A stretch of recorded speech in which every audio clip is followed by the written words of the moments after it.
ഇതിലൊന്നും അങ്ങനത്തെ ഒരു ചുരം കാണുന്നില്ല. കണ്ണ് കാണാൻ പറ്റാത്ത അത്രയും കോടമഞ്ഞാണിത്. ശരിക്കും പറഞ്ഞു കഴിഞ്ഞാൽ ഈ യാത്ര എന്ന് പറഞ്ഞു കഴിഞ്ഞാൽ ഒന്ന് പേടിച്ചിട്ട് തന്നെയാണ് പോണത് ശരിക്കും. കാരണം വെച്ച് കഴിഞ്ഞാൽ കണ്ണൊന്നും കാണില്ല, അത്രയും കോടയാണ്. സമയം വൈകുന്നേരം ഒന്നും ആയിട്ടില്ല കേട്ടോ, ഒരു 3:30-4 മണിക്ക് ആവണുള്ളൂ. അപ്പോഴത്തേനും ഇങ്ങനെ കോടമഞ്ഞാണ് വെച്ചെങ്കിൽ എങ്ങനെ ഇപ്പോൾ നമുക്ക് യാത്ര കണ്ടിന്യൂ ചെയ്യാൻ പറ്റുക? ഈ റോട്ടിൽ അത്രയധികം വാഹനങ്ങളൊന്നും കാണുന്നില്ല കേട്ടോ. അതുകൊണ്ടാണ് ശരിക്കും പറഞ്ഞാൽ കോടമഞ്ഞ് ഇത്രയും തിക്കായിട്ട് വരുന്നത്. പൊതുവെ വാഹനങ്ങൾ കൂടുണ്ടെച്ചെങ്കിൽ ഇതിൻ്റെ ഒരു സ്ട്രെങ്ത്ത് കുറയുക ചെയ്യുക. പക്ഷെ ഇവിടെ കുറച്ച് വാഹനങ്ങളൊക്കെ ഉണ്ട് കേട്ടോ. അതേമാതിരി ബൈക്കുകാരും ഒരുപാട് ആൾക്കാർ അവർ ശരിക്കും വാഹനം നിർത്തിയിട്ട് കോടമഞ്ഞ് എൻജോയ് ചെയ്തുകൊണ്ടിരിക്കുകയാണ്. ഒരുപാട് ബൈക്കുകാർ അതേമാതിരി ബസ്സുകളൊക്കെ ഇവിടെ കാണുന്നുണ്ട്. ഒക്കെയും വണ്ടി നിർത്തിയിട്ട് ആ കോടമഞ്ഞിൻ്റെ ഒരു ഭംഗിയുണ്ടല്ലോ, അത് ശരിക്കും പറഞ്ഞ് എൻജോയ് ചെയ്യുക തന്നെ വേണം കേട്ടോ. നമുക്കും ഇവിടെ എവിടെയെങ്കിലുമൊക്കെ നിർത്തിയിട്ട് ഒന്ന് ആ കോടമഞ്ഞിൻ്റെ ഭംഗിയൊക്കെ ഒന്ന് ആസ്വദിക്കാം.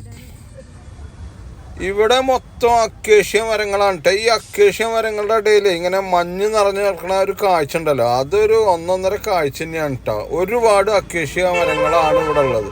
പിന്നെ ഇവിടെ ഒരു അക്കേഷ്യ മരത്തുമ്പോൾ കണ്ട ഒരു സ്റ്റാർ ചെയ്തിട്ടേക്കുന്നത്. ഇതൊക്കെ ശരിക്കും പറഞ്ഞാൽ ഫോറസ്റ്റ് ഏരിയ ആണ് കേട്ടോ. ഫോറസ്റ്റിൻ്റെ ഒരു വാഗായൻ്റെ പേരിലാണ് അധികം ആൾക്കാരും ഇങ്ങനൊന്നും ഇല്ലാത്തൊരു ഏരിയയാണ്. അതായത് ഫോറസ്റ്റ് തന്നെയാണ്, പക്ഷെ അത് ഏതാ സ്ഥലം എന്നൊരു പിടുത്തമില്ല കേട്ടോ. കാരണം ഇവിടെ ബോർഡോ അല്ലാച്ചെങ്കിൽ ഒരു കടകളോ ഒന്നുമില്ല. അപ്പോൾ അതിൻ്റെ തന്നെ പേര് നമുക്ക് മനസ്സിലാവില്ല. പക്ഷെ മസനഗുഡി അല്ല, മസനഗുഡി റൂട്ടിന് വെച്ചിട്ടാണ് ഞങ്ങൾ വരുന്നത്. പക്ഷേ ഇവിടുത്തെ മസനഗുഡി ഒന്നും അല്ല എന്നുള്ളത് കാര്യം ഉറപ്പാണ്.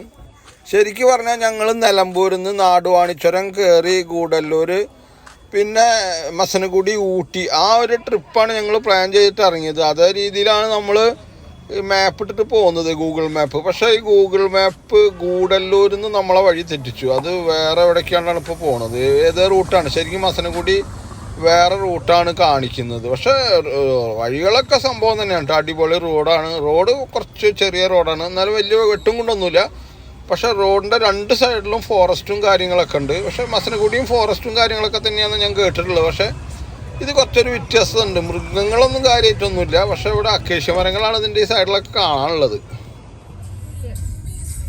ഊട്ടിക്ക് ഇപ്പോൾ ഇവിടെ നിന്ന് ഏകദേശം ഒരു 35 കിലോമീറ്ററാണ് ഇത് കാണിക്കുന്നത്. അതുകൊണ്ടാണ് തോന്നുന്നു ഇങ്ങനത്തെ ഒരു ഏരിയയിൽ എത്തിപ്പെട്ടിട്ടുള്ളത്. ശരിക്കും പറഞ്ഞാൽ കോടമഞ്ഞ് എന്ന് പറഞ്ഞു കഴിഞ്ഞാൽ അത്രയും അധികം ഉണ്ട് കേട്ടോ. പ്രത്യേകിച്ച് ഇതിപ്പോൾ ഒരു നവംബർ മാസം അതിൻ്റെ പേരിലാണ് ഈ കോടമഞ്ഞ് ഇത്രയും. പിന്നെ അതുമാത്രമല്ല ചെറിയൊരു ചാറ്റൽ മഴയും കൂടി ആകുമ്പോഴേ ഡ്രൈവ് ചെയ്യാനൊരു പ്രത്യേക വൈബ് തന്നെയാണ് കേട്ടോ. ശരിക്കും പറഞ്ഞു കഴിഞ്ഞാൽ ആ കോടമഞ്ഞും ചെറിയൊരു ചാറ്റൽ മഴയിലൊക്കെ ഡ്രൈവ് ചെയ്യാന്ന് പറഞ്ഞു കഴിഞ്ഞാൽ അതൊരു സംഭവം തന്നെ. അതിൻ്റെ ഒരു ഭാഗ്യം ഇപ്പോൾ ഞങ്ങൾക്ക് കിട്ടിയെന്ന് മാത്രം. ഈ മസനഗുഡി വഴി ഊട്ടിക്ക് പോകുമ്പോൾ വലിയൊരു ചുരമുണ്ട്, കുറച്ചൊരു ഡേഞ്ചറസ് ആയിട്ടുള്ള ഒരു ചുരമുണ്ടെന്ന് കേട്ടിട്ടുണ്ട്. പക്ഷേ ഈ റൂട്ടിൽ മാപ്പിലൊന്നും അങ്ങനത്തെ ഒരു ചുരം കാണുന്നില്ല. എന്താ സംഭവിച്ചെന്ന് വെച്ചെങ്കിൽ രണ്ട് പയ്യന്മാരെ ഇത്രയും കോടുള്ളപ്പോൾ ഇത്രയും സ്പീഡിൽ വന്നും കണ്ട് അവിടെ ഒരു ചെറിയൊരു ഗട്ടറുണ്ട്. രണ്ട് കൂട്ടർ ആർക്കും പോകാൻ പറ്റില്ല, വലിയൊരു ഗട്ടറാണത്.